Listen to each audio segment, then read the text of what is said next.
it's always very tempting because you do see all the glitz and glamour and think, I should be doing that.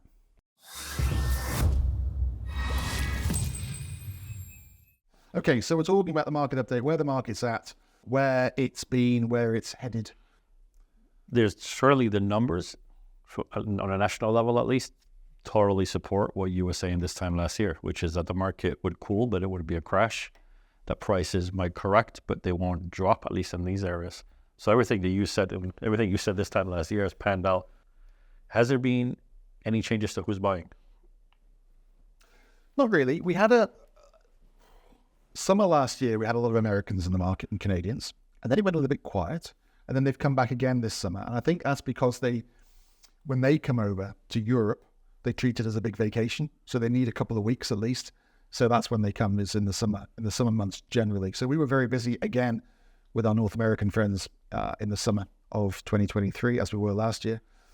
No, do you know, the market, in terms of who's buying, it's all over the place. You know, we've had British people, we've had North Europeans, we've had Middle East, we've had States, Canada, and, you know, we've had people from Eastern European countries, I would say, more than previous years. And I think that's because of their proximity to what is currently a war zone. Maybe they're getting a little bit nervous and want to move their money out. So that's the only significant difference, I would say.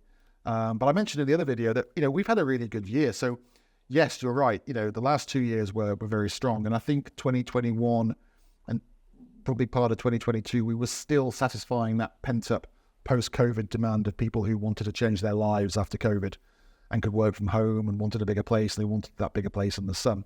I think we've probably satisfied that glut of demand now. So while there is still demand along those lines, I think the COVID generated demand has now been satisfied. So I think we're returning to a more normalized market where it's going along very nicely. There's lots of people in the market, but there's more competition for us, more agents in the market.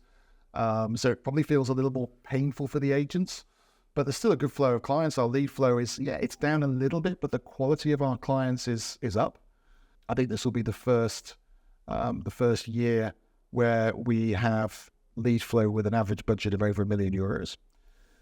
So yeah, it's going fine. This will be our most successful year ever. Even compared to the last 2 years. I know some agents are saying it's a little quieter for them, and it's interesting because we don't advertise in any other languages. So we have an English language website. We don't profess to speak 15 languages like some agents do. So we attract people who want to or are happy to converse in English, and I think that is important. I think what's also important is that although maybe our lead flow is down slightly, not noticeably, but maybe slightly, but what's helped us this year is our conversion rate from the lead coming into the business and then obviously to sale has gone up markedly. And I think that's because of the way that we're marketing. So we're doing a lot more on video, which means that when the client eventually gets to you on the ground, they feel like they know you. And that means that you're further along the sales funnel than having to convince them to like you. And I know that sounds really but that's how it feels, and our numbers back that up. Is it fair to say that in a market where everybody has access to the same stock, the only differentiating factor is the agency themselves in terms of their style and service expertise? Yeah, I think so. And I say to our recruits and the people in our business, I say, to be good in this market, and it's a crowded market, to be good in this market, you need to be really good. I mean, 8 or 9 out of 10 on 4 key things. First one is being able to get on with people. So rapport building, critical in any sales environment. Second one is product knowledge. You've got to know what you're talking about better than the next guy. Third one is perseverance. Don't give up. Clients may buy something in the first trip they might not buy for 10 years. Don't give up. And the fourth one is attention to detail. You can lose a deal like that if you say the wrong thing or somebody else says the wrong thing or you've sent the wrong information. That trust and that deal that looks like it's going to be a winner can just disappear overnight. So unless you're scoring highly on all 4 of those metrics, there'll be someone else who's doing better than you. And I say that to everyone just to try and keep everyone on their toes. It's a competitive market. The clients have a choice of who to work with. And yeah, very often it is a case of, who do I want to spend my time with as a client? I'm the same when I go and buy in the UK, for instance. I want to spend time with someone who knows the stuff, but also I want to have a giggle. I want to like that person enough to maybe spend a whole day in a car with them. So yeah, There's, I mean, your marketing is this, right? It's consultative. It's not particularly flashy. oh, thanks. Now, there's an American expression that's going to make you want to Throw throw up a little, up. Okay. and that is your vibe is your tribe. Ooh, I like that. It's true. So like-minded people want to buy from like-minded people. Yeah. Is that something you found? Absolutely. Absolutely. We, over the last 4 or 5 years, we've come up against some really, what's the word, glitzy agents who, I think off the back of a lot of the TV programs that we've seen, like Selling Sunsets and stuff like that, where they're all driving around in amazing cars and wearing amazing clothes and looking at amazing houses. And we'd all love to operate in that world, but it's not a world that suits me as a person. I'm pretty grounded. I've come from a very sort of grounded background.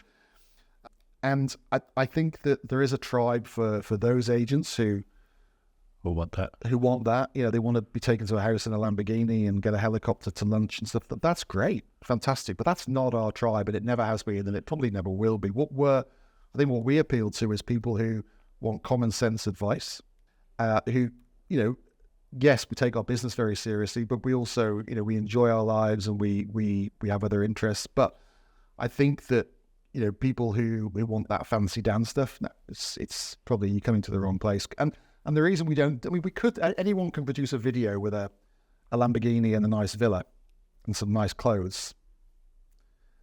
Where did we go wrong, huh? Excuse me.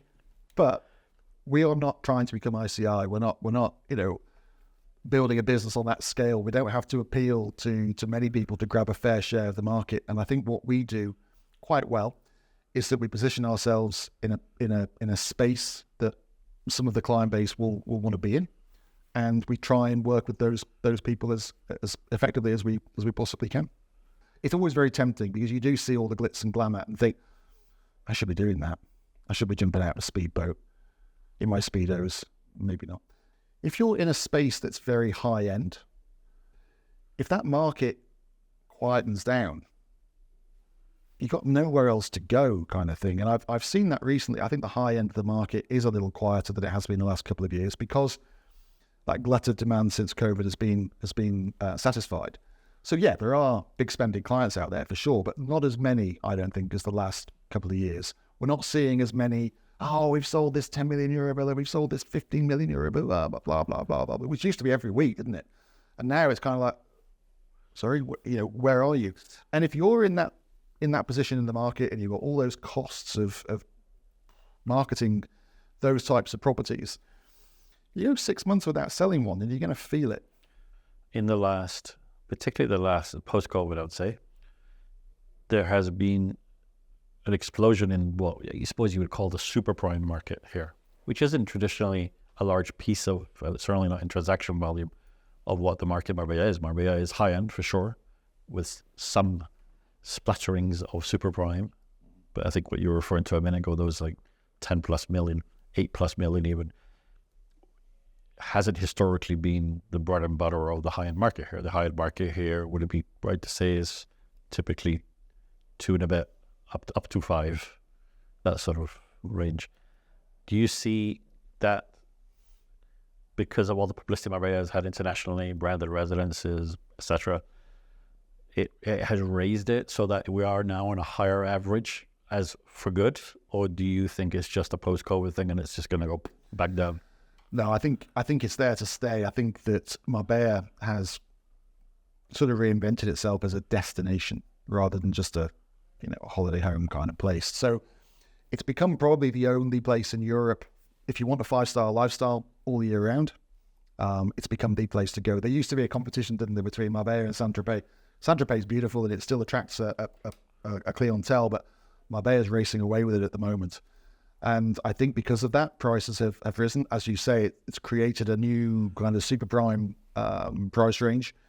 And now we're bandying figures around. We just had a meeting this morning with a developer who's selling villas at 6 to 7 million euros. 10 years ago, if you were to sell a 6.4 million euro villa or even go in one, it would be like, wow, what? There's a 6 million euro villa in Marbella. So sometimes you have to pinch yourself and think, crikey, what world are we living in? But that's where the market has gone. And it's because it's an international buyer base. It's people from all over the world looking for a safe haven in terms of their lives and their lifestyles, but also a safe haven for their money. And I think we're seeing, and we have seen a glut of that. And there's still a lot of wealthy people out there in the world who want a piece of it. So I can't see that dropping anytime soon. I think the top end of the market has suffered a little bit because I just don't think there's as many people in that market this year as there was in the last 2 years. And that's just because of that. There was that surge for those super wealthy people to find lovely homes in Marbella. That's kind of where it was. Now I think, there's still buyers in that market, but I don't think there's hundreds. And do you feel that the agencies that are opening a lot of offices at the moment are being ambitious or naive? Bang. That was a bit market update Question, wasn't it? No, do you know what? I think Marbella as a destination and the Costa del Sol as a destination, long term is fantastic for primary home buyers, for secondary home buyers, for investors. I see it just rolling and rolling. I think the nice thing is, okay, we've had a couple of years of genuine growth in terms of price growth. I think now we're seeing a little calmness coming back to the market, which is good. Because what you don't want is the market to overheat. And I think we're seeing just gradual price rises, obviously in the more popular locations. There are some locations that still lag behind a little bit, and those rises have been less. So I think the market's in good health. I think the fact that there's a lack of supply, because, well, of course, what happened in the COVID times, or just after the COVID times, when everyone wanted to buy, a lot of sellers decided, we don't want to sell because we love our place in the Costa del Sol. We haven't been able to go there for 2 years. Holidays are now really important to us. In fact, we might move over there ourselves. So there was a lack of supply of good resale stock in good areas. Yeah, developers are building, but they're selling out. So there's so many little nuances, so many little triggers and market forces at play here. People don't ever talk about that COVID thing with vendors. We had vendors who were saying, well, no, I'm not selling mine. They wanted to sell during COVID because we all thought the world was going to end. COVID finished, they got on a plane and thought, Spain's nice. If you had to give it with 0 being awful and 10 being smoking hot on fire, where would you put, what rating would you give the market at the moment here? Yeah. As an agent, I would say 7.5. Okay. Steady 7.5. Very good. Until the next one.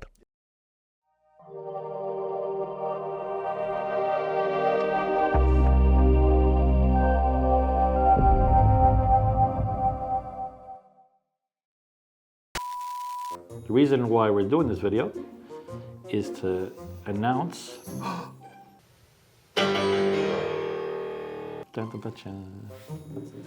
that we're going to be doing a joint punk podcast. Podcast?